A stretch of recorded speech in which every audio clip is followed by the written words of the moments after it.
कभी कभी जाने अनजाने रास्तों पर जब हम गुजर रहे होते हैं तो हमारे सामने कुछ ऐसे अपराध घटित हो जाते हैं जिनको हम चाहकर भी रोक नहीं पाते हैं। हम चाहकर उस इंसान की मदद नहीं कर पाते हैं जिसके साथ अपराध हो रहा होता है, क्योंकि उस समय माहौल और सिचुएशन ऐसी हो जाती है। कुछ ऐसे भी इंसान हैं जो वहाँ से भाग जाते हैं, मगर आप भागिए मत। इंसानियत के नाते ऐसा करना बिल्कुल भी उचित नहीं है। आप ठंडे दिमाग से सोच समझ के उसकी मदद कीजिए, क्योंकि उस समय आपकी मदद की उसको ज़रूरत है। नमस्कार दोस्तों, मैं हूं संजीव और आप देख रहे हैं स्टोरी बाई क्राइम तक। आज की सच्ची घटना एक ट्रेन की है।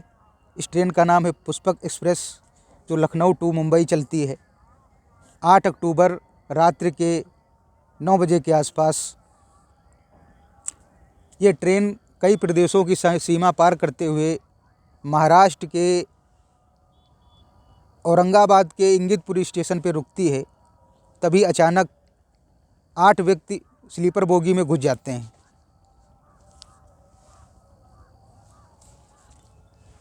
ट्रेन ज्यों-ज्यों आगे बढ़ रही थी अपने स्टॉपेज की तरफ, त्यों-त्यों उसमें यात्रियों की संख्या कम होती चली जा रही थी। अब उस बोगी में महज 10 या 12 यात्री बचे हुए हैं। जब वो 8 व्यक्ति देखते हैं कि इस बोगी में 10-12 आदमी बचे हैं, तो वो अपने अपने हथियार निकाल के उनकी कनपट्टी पे लगा देते हैं और उनके पास जो कुछ भी होता है लूट पाट लेते हैं। अब वो 8 बदमाश जब अपना काम कर चुके हैं, लूटपाट कर चुके हैं, तो वो अगले स्टेशन का इंतज़ार कर रहे हैं कि अगला स्टेशन कब आएगा, ये ट्रेन रुकेगी और हम लोग वहीं पर उतर जाएंगे। तभी उसी में से एक बदमाश की एक नौजवान महिला पे, जिसकी उम्र 20-25 साल होगी, नज़र चली जाती है। और उस महिला को जब वह देखता है तो उसकी तरफ गंदे गंदे इशारे करने लगता है। जब वह महिला इसका विरोध करती है तब उसका हौसला और ज़्यादा बुलंद हो जाता है, क्योंकि उसके मंसूबे कुछ अलग थे। और हैरान कर देने वाली बात यह है कि उसका पति भी साथ में है।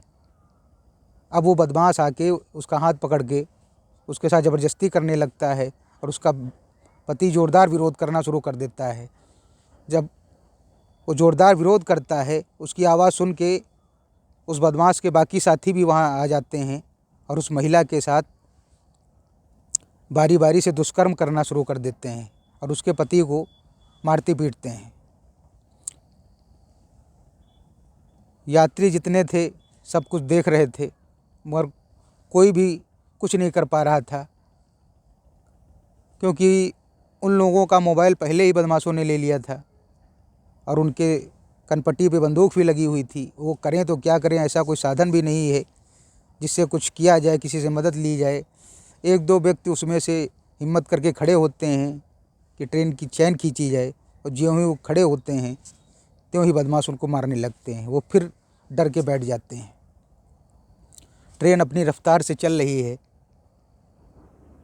और बदमाश बारी बारी से दुष्कर्म कर रहे हैं।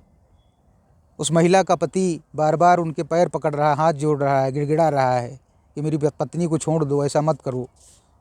मगर उनको ना तो भगवान का खौफ है, ना पुलिस का खौफ है। उनको किसी भी चीज़ का कोई डर नहीं है। वो लोग बेखौफ हैं, बेनिडर हैं। तभी ट्रेन एक स्टेशन पे 5 मिनट के लिए आके रुकती है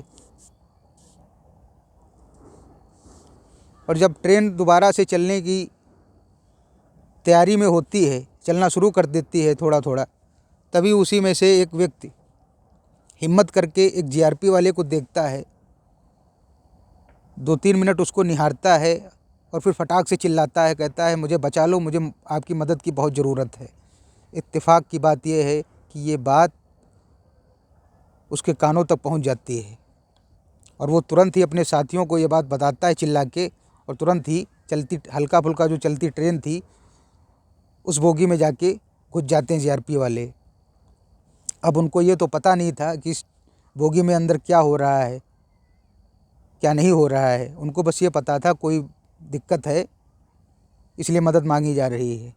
जैसे वो लोग घुसते हैं तुरंत ही उसमें भागदौड़ मच जाती है और उसी भागदौड़ में उन बदमाशों में से 4 बदमाश ट्रेन के कूद के भाग जाते हैं। बचते हैं 4 जिनको जीआरपी वाले धर दबोचते हैं। उस महिला को तुरंत ही जीआरपी वाले उपचार के लिए अस्पताल पहुंचाते हैं और उस साथ ही साथ उसके पति को भी भेजते हैं। हालांकि उसके पति को कोई गंभीर चोटें नहीं आई थी, मगर थोड़ा बहुत खींचातानी में उसको चोट लगी थी। जीआरपी के जो हेड होते हैं वो बताते हैं, कहते हैं इन बदमाशों को संगीन धाराओं में मुकदमा दर्ज करके कड़ी से कड़ी सज़ा दिलाई जाएगी और बाकी के जो 4 बदमाश हैं उनकी तलाश जारी की जाएगी।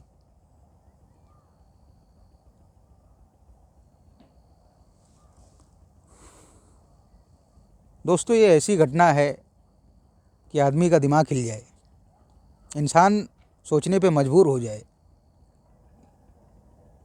ये ऐसी घटना है, इसलिए आप सावधान रहिए, सतर्क रहिए, जागरूक रहिए। मिलते हैं अगली सच्ची घटना के साथ। तब तक के जय हिंद, जय भारत।